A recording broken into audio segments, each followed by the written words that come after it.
ማህደረ ዜና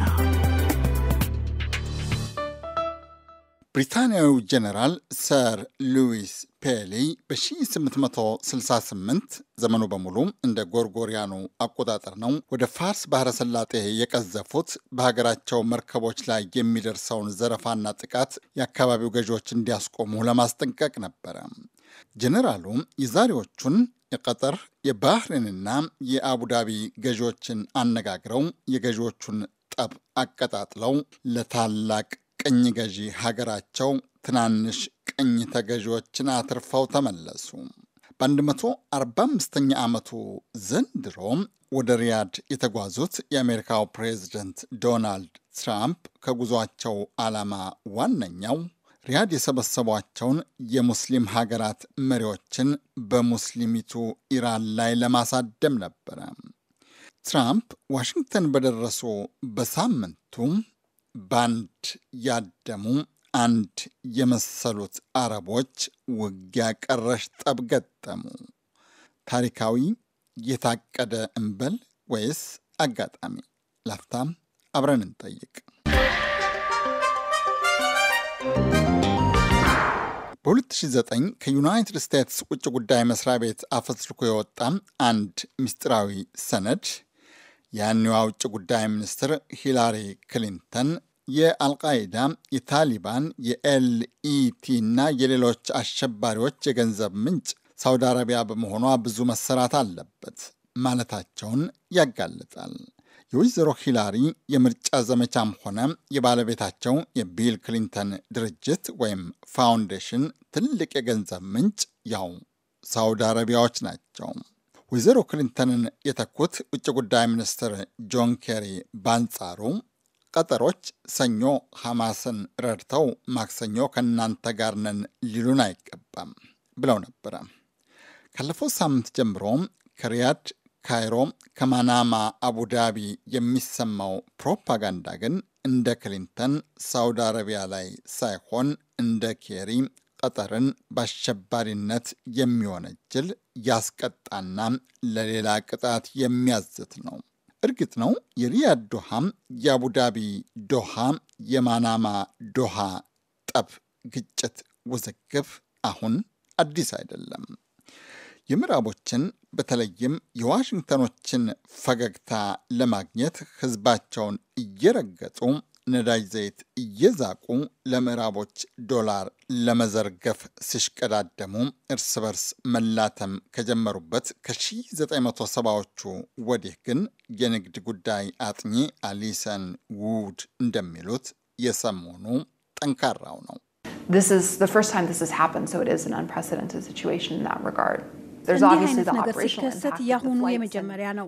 የንግድ ተቋማት በአሁኑ ጠብ ምን ያህል እንደተጎዱ እያጤኑ ነው። በረራ ላይ ከፍተኛ ተጽዕኖ አሳድሯል። የመርከብ ጉዞም በተለይ የወደብ ስራና አገልግሎትም ተጓድሏል።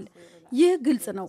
ዶሃ በሚገኙና ከዶሃ ጋር የንግድ ግንኙነት ባላቸው በሌሎች የንግድ መስኮች ላይ ያደረሰውን ተጽዕኖ በቅርብ እየተከታተልን ነው። ጂሲሲ ወይም ሳውዲ አረቢያና ባህሬን የሚያደርጉትን እናያለን። የኡመያዎች ስርወ መንግስት ከመካከለኛው ምስራቅ እስከ ሰሜን አፍሪቃ የተዘረጋውን ሰፊ ግዛት በሚገዛበት በሰባተኛው መቶ ክፍለ ዘመን ከፈረስና ግመል ማርቢያነት ባለፍ እንደ ግዛት የሚቆጥራት አልነበረም። የሙስሊሞቹ ኸሊፋት ማዕከላዊ አገዛዝ እየደከመ የየአካባቢው የጎሳ መሪዎች ስልጣን እየጠነከረ ሲመጣ ያቺ ትንሽ ልሳነ ምድር የአልማዝ ማውጫ መሸጫና የሸቀጥ መተላለፊያነቷ እየጎላ የአካባቢው ጠንካሮችን ቀልብም እየሳበች መጣች። ቀጠር በ1788 ዘውድ የደፉት የዛሬዋ ሳዑዲ አረቢያ ንጉሥ ሳዑድ ኢብን አብዱልአዚዝ ከኩዌት ለፈለሱት ኡታብ ለተሰኘው ነገድ ገዢዎች ወይም ለኸሊፋ ቤተሰቦች የቀጠርም የባህሬንም ገዢ መሆናቸውን ፈቀዱ።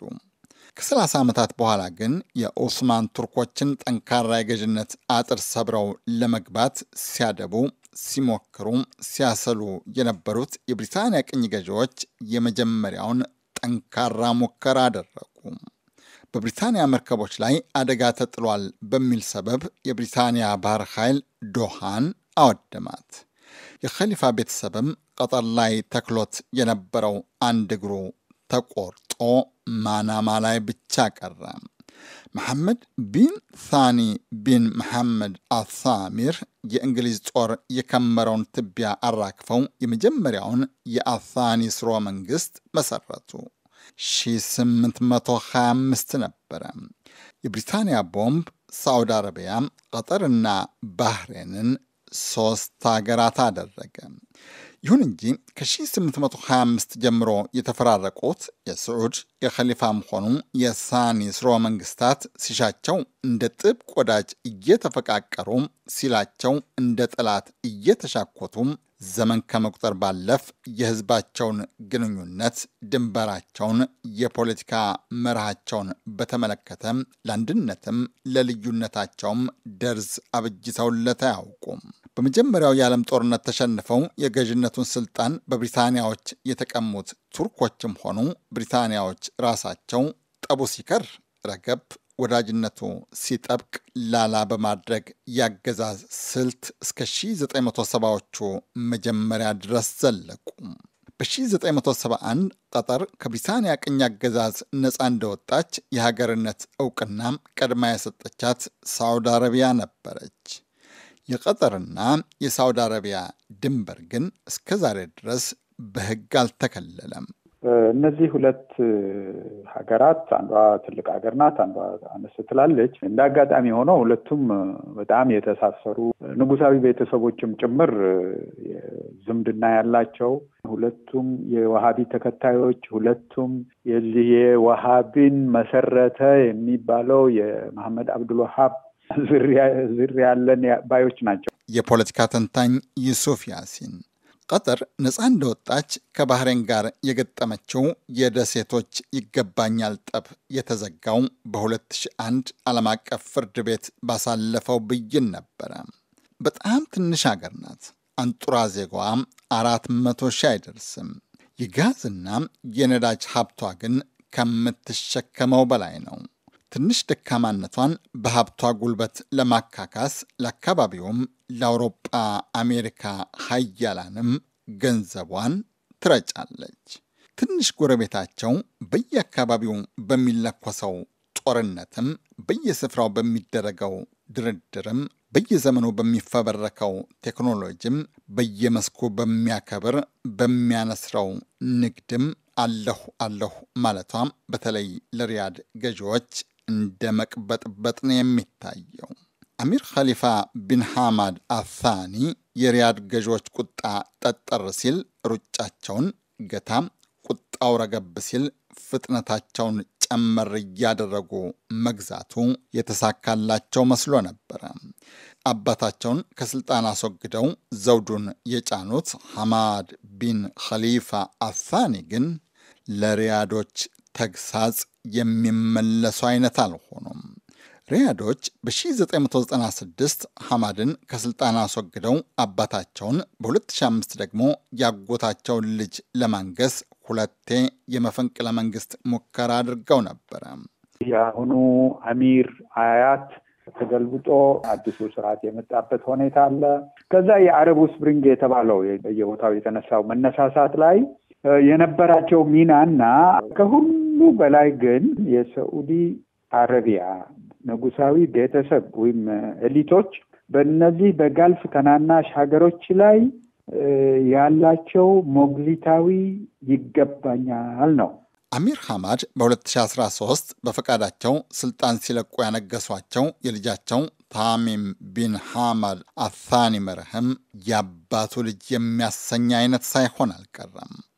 በ2014 ሳዑዲ አረቢያና ተከታዮቿ ያኔውን የ34 ዓመት ወጣት አሚር ለማስደንገጥ ከቀጠር ጋር ዲፕሎማሲያዊ ግንኙነታቸውን አቋርጠው ነበረ። የሳዑዲ አረቢያ፣ የባህሬንና የተባበሩት አረብ ኤሚሬቶች እርምጃውን የወሰዱት ቀጠር የተባበሩት አረብ ኤሚሬቶች ነገስታትን የሚቃወመውን የሙስሊም ወንድማማቾች ማህበርን ትደግፋለች በሚል ነበረ። በግብፅ ህዝብ ተመርጦ ስልጣን ይዞ የነበረው ሙስሊማዊ ወንድማማቾች በመፈንቅለ መንግስት ስልጣን ለያዙት ለግብፅ የጦር ጄኔራልም በውርስ ዙፋን ላይ ለተቀመጡት ለሪያድ፣ ለማናማና ለአቡዳቢ ነገስታትም አሸባሪ ማህበር ነው።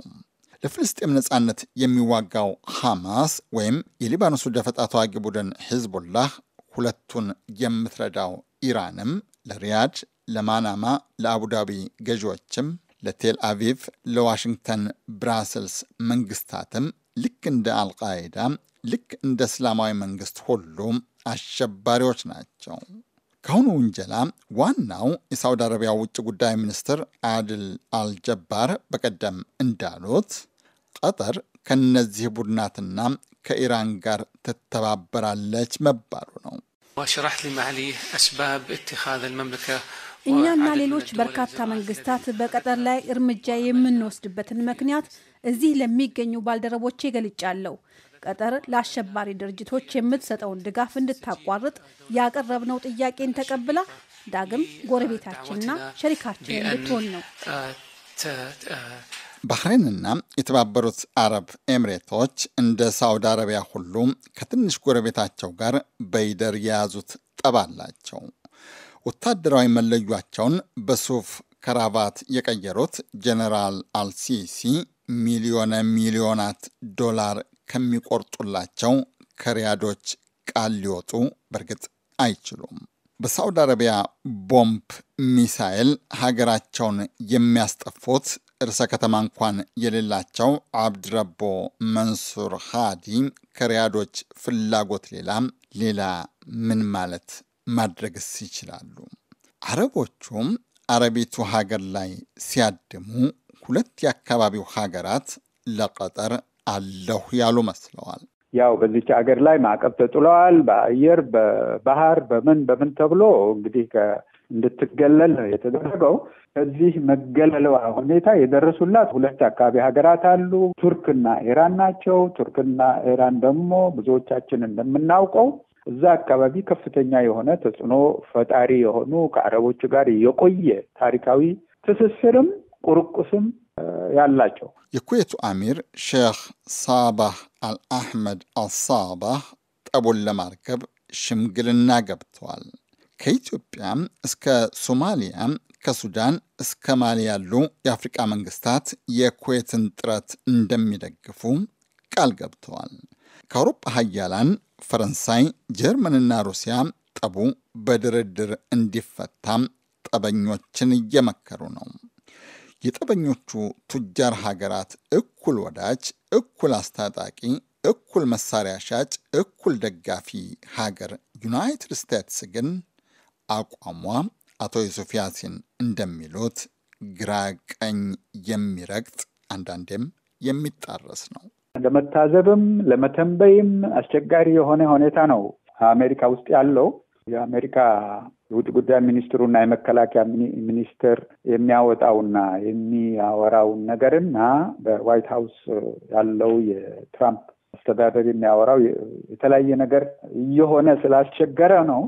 እዛ መሄዱ ብቻ ሳይሆን ይሄ ሰውዬ በዛ በሚልካቸው ትዊቶች ይህንን አቁሙ፣ ለዚህ ለሽብርተኝነት የምትሰጡት ገንዘብ ስላቸው እሷ ናት ብሎ ወደ እሷ አመሩኝ፣ ወደ ቀጠር ተቆሙበት ነው ያለውና እናም ጠቡም የገረረው ትራምፕ የሪያድ ጉብኝታቸውን ባጠናቀቁ ሳምንት ነው። አጋጣሚ ነው እንበል ይሆን ወይስ ሌላ? ነጋሽ መሐመድ ነኝ። ቸር ያሰማን።